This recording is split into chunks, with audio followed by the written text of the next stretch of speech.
Hello বন্ধুরা, কেমন আছো তোমরা সবাই? আশা করি তোমরা সবাই ভালো আছো, আমিও ভালো আছি। আজ অনেক দিন পর ব্লগটা দিচ্ছি। মাঝখানে অনেকগুলো টাইম আমি ব্লগ দেওয়ার টাইম করে উঠতে পারিনি। টাইমের ছাড়াও অনেক রকম প্রবলেম হচ্ছিল বলে ব্লগগুলো সেইভাবে ভয়েস ওভার দিতে পারিনি। এটা হচ্ছে তোমার সকালবেলায় উঠে বেরিয়ে পড়েছি ছেলেকে স্কুল দিতে। তো এখন সকাল 7টা বেজে গেছে। উঠেছি তো আমি 6:30 নাগাদ, কারণ লেটেই ঘুম থেকে ওঠা হয়েছে। রাত্রেবেলায় ঘুমটা ভালো করে হয়নি বলে। তাই দেখো এই স্কুল টাইমটাতে কত রকমের ড্রেস পরা, কত বাচ্চা ছেলে মেয়েকে দেখতে পাওয়া যায়।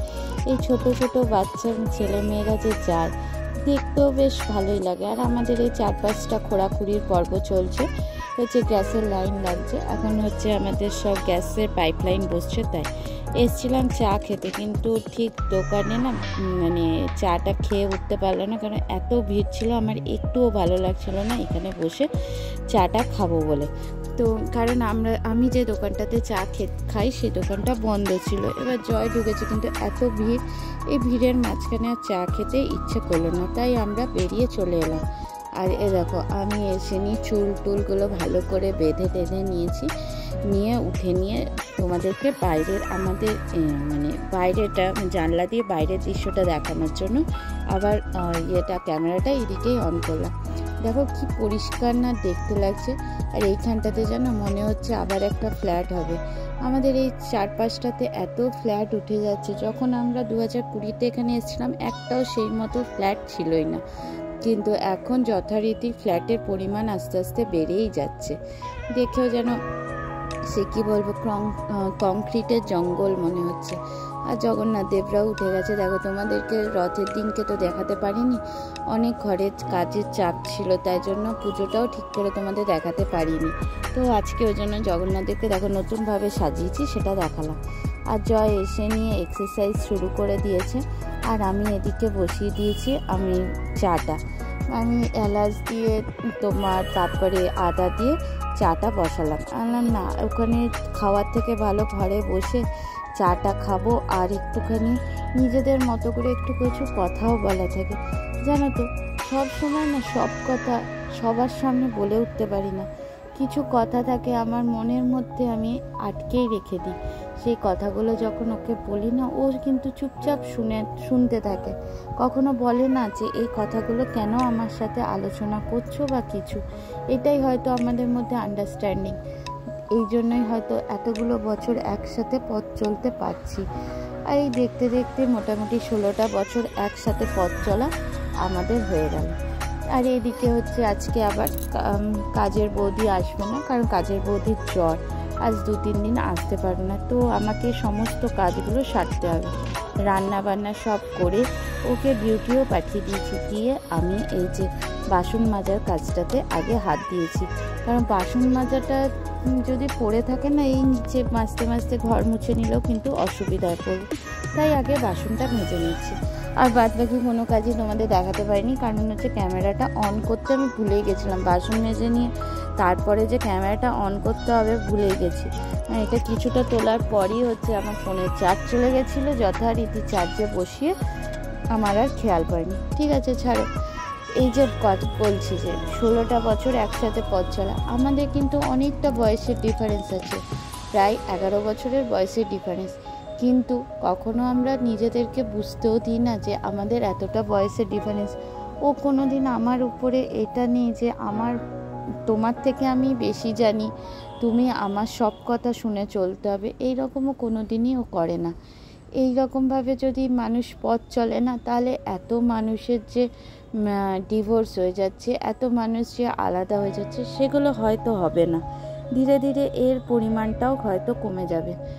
জানি না এখনকার মানুষরা কেন যে এই কাজটা করতে পারে না, যে তোমাদের কিছু যদি প্রবলেম হয় তো সেটা তোমরা নিজেদের মধ্যে বলে ডিসকাস করে তোমরা সমস্যাটার সমাধান বের করে নাও না, তাহলেই দেখবে কোনো সমস্যাই থাকে না। সব সমস্যারই সমাধান আছে একটা দুটো কথার মাঝখানে।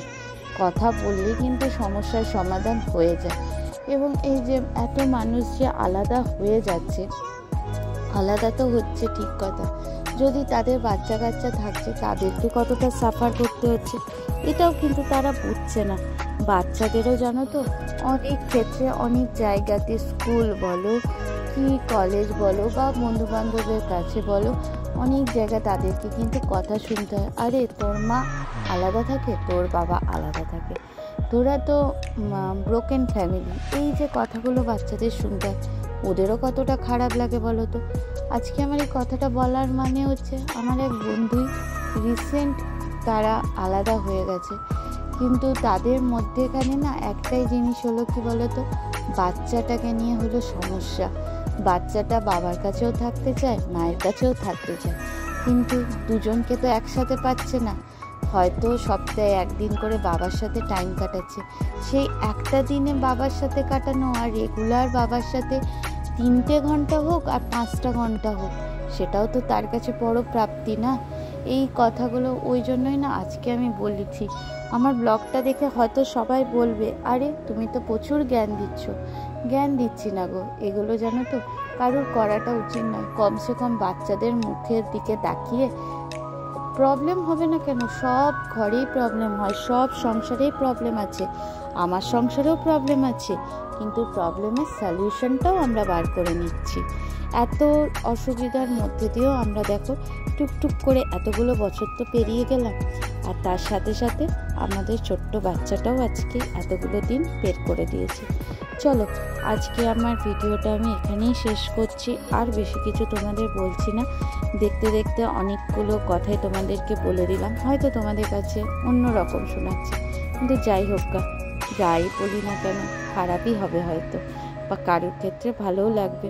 ঠিক আছে, চলো আমার ভিডিওটা কেমন লাগলো একটু জানিও, আর পারলে একটা লাইক করে দিও, আর কিছু কমেন্টস তো করো।